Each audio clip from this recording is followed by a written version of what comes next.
Hi guys, this is Maggie. In this video, I'm gonna show you the best free VPN for Windows 11. You can install this VPN on your device without any problems.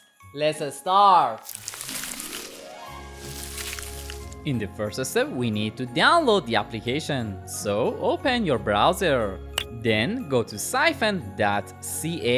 I put the download link for you in the description. In this step, click on Get Psiphon. Then choose your operating system. For example, I want to use this amazing VPN on my Windows.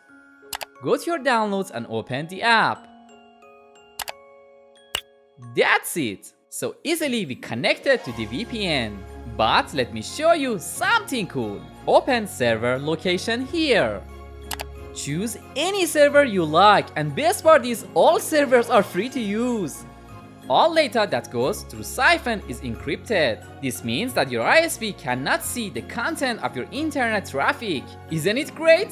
Thank you so much for watching this video. See you soon in the next video.